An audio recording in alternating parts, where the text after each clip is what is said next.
Bonjour à tous. Alors, nous voici ensemble pour quelques instants. Et là, cette fois-ci, c'est plutôt pour se pencher sur l'animation. Alors, l'animation, c'est aussi raconter quelque chose, raconter un projet pédagogique selon les structures, mais aussi raconter une histoire qui parfois peut être thérapeutique et avoir son importance.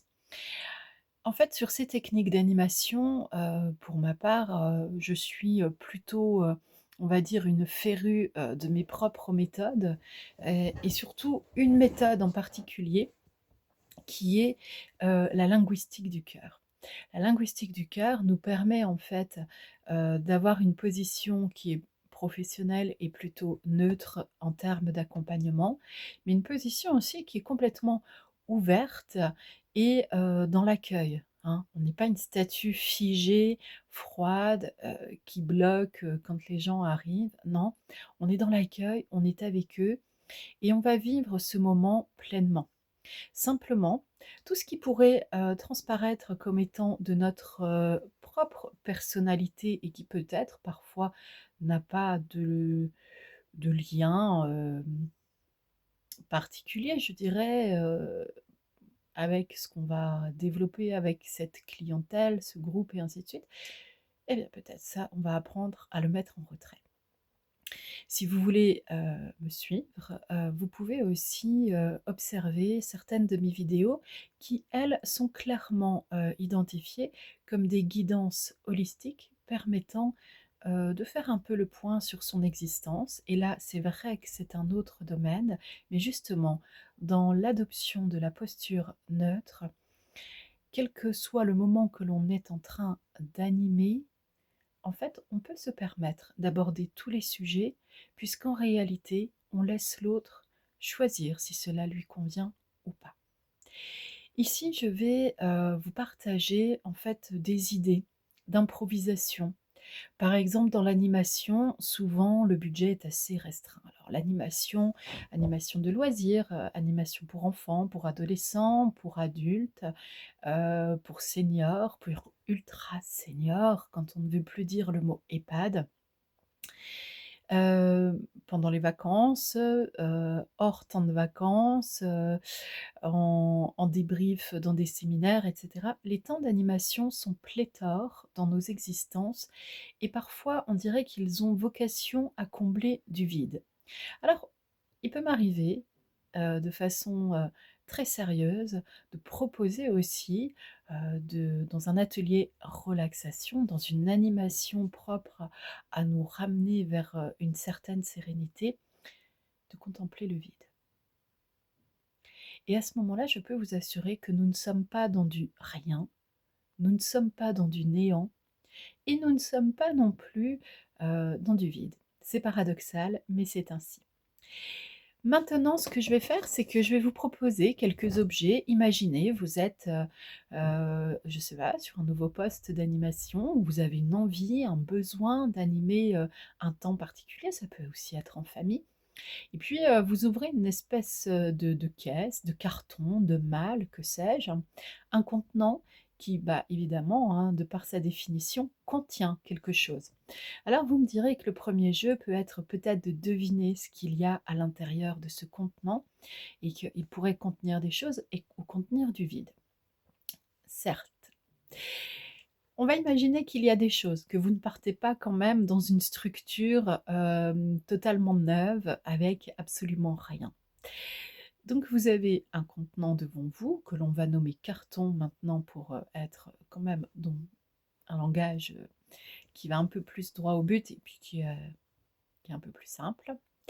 Et puis vous l'ouvrez. Alors, vous ouvrez ce carton. Est-ce que vous sentez un petit peu l'énergie qui monte? Est-ce que vous sentez que ça palpite en vous? Et vous trouvez, premièrement, donc une bande de papier. OK. Alors, c'est même, je dirais, un bouquet de bandes de papier qui visiblement ont été assez mal rangées. Parce que vous voyez, rien qu'en les faisant bouger un peu comme ça, il y en a déjà une qui est tombée. Bon. Alors avec cette grappe de bande de papier, vous pouvez animer tout un tas de choses. Vous pouvez aller très très loin. D'une part parce qu'elles ont des couleurs différentes. D'autre part parce que si à la base, quand cela a été acheté, il y avait des formes, complètement identiques, hein, c'est-à-dire que tout était calibré pour être plutôt comme ça et on va dire quand même très droit à l'image de cette bandelette de papier, eh bien en réalité vous vous retrouvez avec quelque chose qui a déjà vécu. Et là, je vais vous dire, on se fiche un peu de savoir pourquoi, comment, ça n'a pas été bien rangé, vous prenez la suite, vous ne la prenez pas.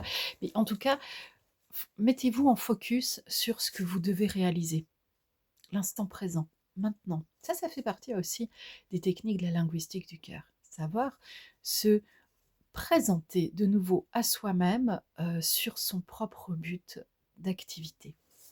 Et puis on évite un petit peu aussi comme ça les éventuels ragots, gossip et compagnie. Ok, ce qui s'est passé avant, vous le trouvez à peu près effectivement en mode analyse, si vous arrivez dans une structure qui a déjà existé avant vous, et puis finalement on vous demande de faire vivre cette structure, cette animation à partir de vous-même, comme si on plaçait un nouveau curseur dans le temps. On ne vous demande pas d'analyser la posture des autres. Pas pour l'instant, en tout cas, apparemment. Donc ici, nous avons ces bandelettes de papier. Alors, j'ai plusieurs couleurs différentes. Donc ça, c'est quand même un gage de sûreté pour l'animation quand il y a des formes différentes, des couleurs différentes. Et puis que finalement, vous avez aussi un matériel qui n'est pas si abîmé que cela. Parce que bon, si je remets un petit peu à l'endroit, vous voyez, hop, déjà, ici, vous pourriez retrouver, voilà, vous pourriez retrouver quelque chose qui, dans votre besoin de maîtrise, qui n'est pas critiquable, mais qui peut être nécessaire et qui peut être mentionné, dans votre besoin de maîtrise des éléments, ici, vous retrouvez un petit peu ce que ça devait être. Mais justement, dans l'animation, quel que soit le propos de votre animation, vous pouvez aussi avoir un petit côté chercheur ou géotrouve-tout, ça dépend de votre positionnement intellectuel et philosophique. Mais là, vous pourriez créer une énigme qui a rendu les bandelettes de papier froissée, ondulée? Était-ce la coiffeuse qui est venue s'entraîner là-dessus parce qu'elle n'avait pas de tête à coiffer et ainsi de suite? Était-ce un groupe d'enfants qui a malencontreusement déposé ses mains dans le carton sans jamais bien regarder et puis qui a poussé un cri d'effroi général, le cri d'effroi parce qu'il y avait une petite araignée qui venait ou pas. En fait, à partir du moment où vous savez à qui vous vous adressez et dans quelle, je dirais, dans quelle période, dans quel sens, dans quelle direction vous adressez aussi vos propos, rien que cela, ça peut vous tenir pratiquement une journée hein, quand même, à minima. À minima. Je vous dirais que autant de bandelettes il y a dans ce bouquet de bandelettes en papier, autant de perspectives il y a d'animation. Alors animation ludique, animation créative, l'animation du lien social, ça peut être aussi lors de séminaires qui ont un objet qui peut être très éloigné finalement de cela, quoique ici on aurait l'organisation par exemple. La gestion du stock et ainsi de suite.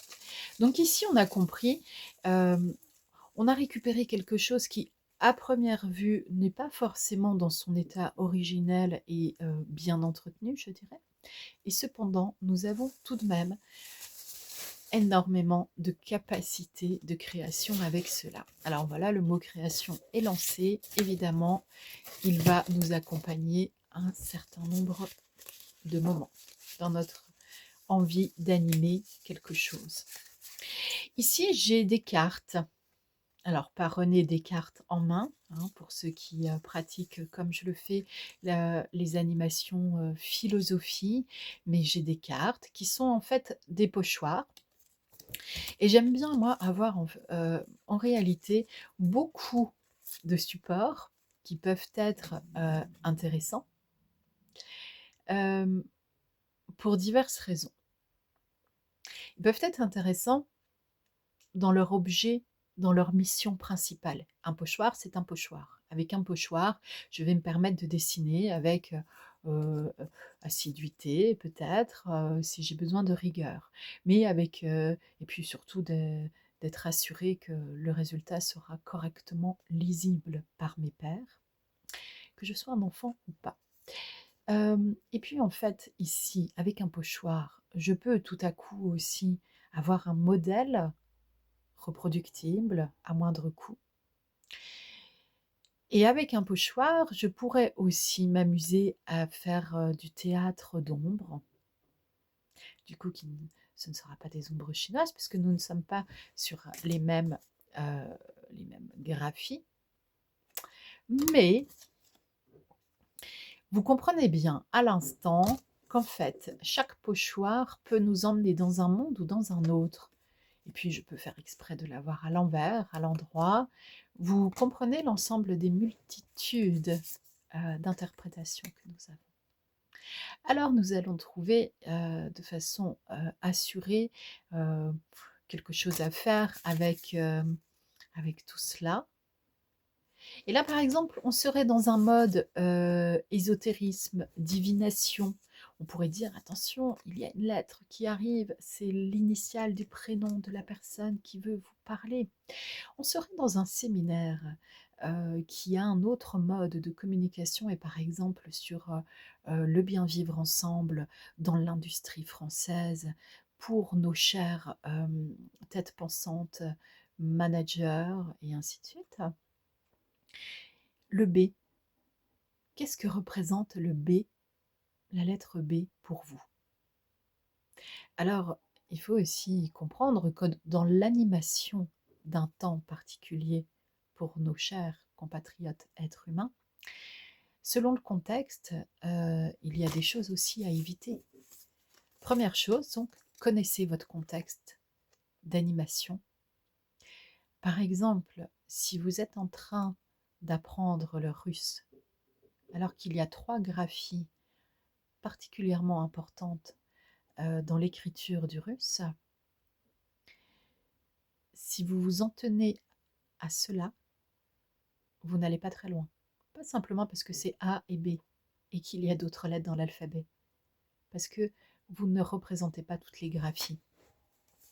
Quand vous intervenez sur de l'animation sociale euh, qui a une utilité publique, on va dire, faites attention aussi à ce que dans un ensemble de représentations, avec tous les objets que vous allez présenter, tous les supports, à ce que cela ne blesse personne.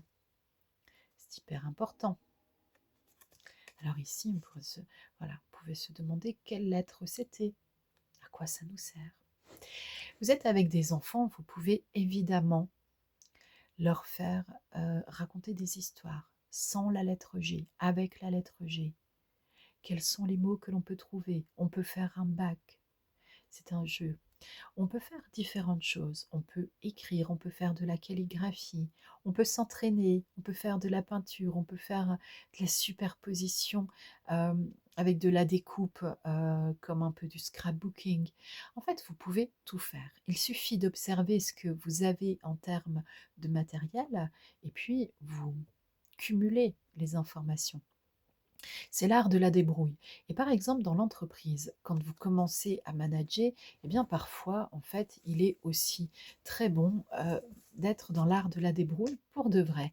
Parce que parfois, vous pourriez vous sentir démuni face à des personnes qui soit ne sont pas comme vous, soit ne sont pas comme vous pensiez qu'elles seraient, soit ne sont pas comme vous aimeriez qu'elles soient. Vous comprenez bien que là, avec plusieurs façons de dire les choses, nous avons aussi plusieurs façons d'appréhender nos propres réalités conjointes. Donc ici, avec les pochoirs, avec les cartes donc pochoirs, et puis ça c'est l'esperluette. Hein. Donc avec les cartes pochoirs, évidemment, vous savez que vous pouvez partir vers des narrations un petit peu particulière, authentique, ludique, créative. Et puis, vous pouvez aussi regarder ce qu'il y a au bout de votre nez, juste devant vos yeux. Évidemment, vous pourriez jouer avec ces cartes. Ici, par exemple, cette carte est géniale parce que ça peut être une fleur, ça peut être un arbre, alors qu'on montre le centre de son feuillage. Ça peut être aussi une partie de parcours dans une chasse au trésor ou la carte du trésor des pirates. Évidemment, vous avez plein de choses à faire avec tout cela. Donc vous avez bah, finalement beaucoup d'idées, beaucoup d'informations et beaucoup de joie à partager. Ici, vous avez un magnète. Alors là, c'est un magnète de Colmar, Colmar en Alsace. Et puis ce magnète, finalement, qu'est-ce que c'est? Qu'est-ce que ça représente? Est-ce que ça représente une maison imaginaire? C'est une maison bleue adossée à la colline. Tiens, on pourrait aussi partir sur de la chanson. Alors moi, je vous parle de Colmar. Colmar, est-ce que c'est une colline?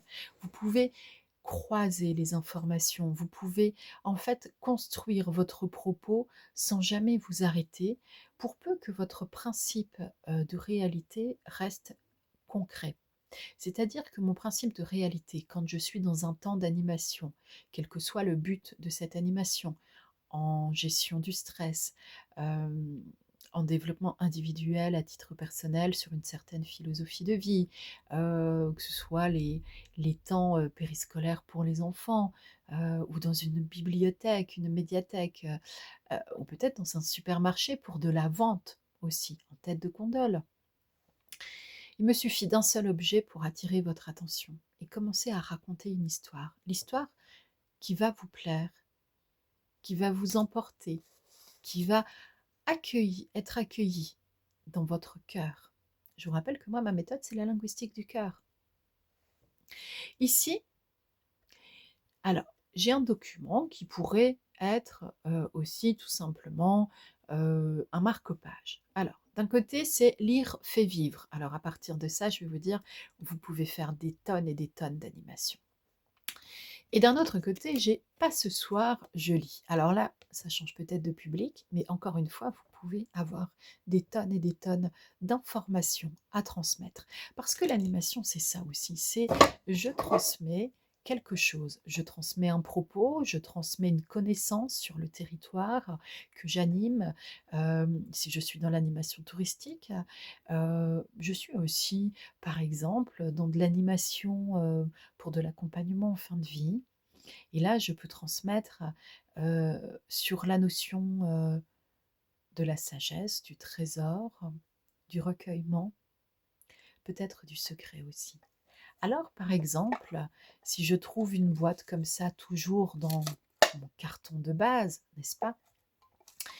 Eh bien, ça pourrait devenir en effet une boîte au trésor. C'est une boîte aussi avec laquelle on pourrait jouer dans d'autres circonstances. Vous voyez, il suffit en fait d'avoir un petit peu de papier. Vous avez des ciseaux cranteurs, ben, c'est génial parce que vous allez avoir des formes de papier différentes. Ici, clairement, ce sont des chutes de papier. Il y a eu d'autres choses à faire avec cette feuille complète qui était en A4. Et puis, il reste une chute, mais finalement une chute. Même une chute de papier peut être utile. Et puis à un moment donné, si vous trouvez beaucoup de chutes de papier, peut-être vous pourriez vous dire aussi que vous allez essayer de recycler du papier. Parce que la notion de l'environnement, finalement, peut aussi faire partie, et puis de la moindre dépense, ça peut aussi faire... Oh là, pardon, j'ai failli m'étouffer. On pourrait faire une réanimation, mais là c'est encore autre chose. Donc vous pouvez aussi aller choisir finalement de trouver des postures de créativité, de réutilisation pour soulager un peu tout ce qui est environnement et dépenses effrénées de ce que nous sommes en tant qu'êtres humains. Et là, nous sommes tous un petit peu pareils. Imaginez que dans ce carton, il y a aussi autre chose. Et là, vous découvrez du papier. Alors, je vais vous dire, c'est une grande chance si vous découvrez du papier de différentes couleurs. Là, c'est du papier un petit peu épais, quoique, il y a des feuilles qui le sont moins. Mais en tout cas, vous êtes avec des feuilles de différentes couleurs. Donc vous pourriez, par exemple, déjà, heu, avoir une animation, dans vos mains, une animation dynamique. Vous laissez apparaître un décor. On pourrait imaginer qu'ici vous auriez dessiné quelque chose, vous auriez apposé des informations, des personnages, des messages, que sais-je. Puis au fur et à mesure que vous faites avancer en fait votre diction, votre narration, vous avez ces supports tenus entre vos mains qui sont en train de changer. Alors on peut faire dans un sens, dans l'autre, et puis on se rend compte aussi que si par exemple on a des feuilles comme ça de papier, alors parfois dans certaines structures on va vous dire oui mais enfin les blocs de comme ça coûtent une blinde. Eh ben, faut savoir, se donner les moyens en fait d'avancer aussi dans la vie. Est-ce qu'on veut quelque chose qui soit toujours grandissant dans l'esprit créatif? Quelque chose qui nous amène vers l'illustration de notre propos de base? Vous pourriez être dans du marketing, du branding, vous pourriez être dans plein de choses. En fait, vous pouvez être dans tous les domaines dont l'humain a besoin pour exprimer quelque chose. Et vous, avec votre technique d'animation, tel un caméléon, vous vous glissez d'un endroit à l'autre. Pourquoi? Mais parce que vous avez simplement acquis une belle expérience qui vous permet non pas de connaître vos feuilles de papier, votre matériel, etc., mais de connaître l'humain. C'est en connaissant l'humain que l'on sait tout de suite si tel ou tel jeu, telle ou telle animation, telle ou telle couleur même, c'est pour ça qu'il est important aussi d'avoir quelques notions complémentaires à l'animation, par exemple basique des BAFA et BAFT, des, euh, des informations et des notions complémentaires euh, en termes de développement individuel de l'individu, la connaissance de soi. Quand vous êtes aussi impliqué devant le public, il est nécessaire de se connaître soi-même. Il est vraiment nécessaire de se connaître soi-même pour savoir si l'histoire que vous racontez est crédible ou pas. Pour savoir si vos souffrances intérieures sont en train de prendre le lead dans ce que vous lisez aux enfants. Et pour être aussi toujours dans cette notion de posture neutre. Alors vous pouvez en fait avoir beaucoup de chance et puis aussi trouver par exemple une bougie. Dans certains temps d'animation, cette bougie est très importante parce qu'elle va consacrer peut-être un temps de recueil. Elle peut aussi mettre en place un moment de chaleur et puis pourquoi pas un moment de partage, un débriefing. Et là, vous, par exemple, imaginez que nous devions passer allez, moins d'une demi-heure ensemble, une petite session de 25 minutes à peu près. En débriefing, alors imaginez, moi j'ai une autre bougie ici, ok? Mais imaginez, nous sommes autour de cette flamme, de cette chaleur, et que pourriez-vous dire en partage? Qu'avez-vous eu à recevoir? Que pourriez-vous avoir à donner? Tous les échanges humains sont effectivement construits sur donner et recevoir. Et là, on pourrait aller explorer de façon philosophique, de façon culturelle très marquée, cette expression donner et recevoir. Ou on pourrait simplement dire aussi, pour ma part, je vous remercie d'avoir reçu tout ce que je viens de partager. À bientôt.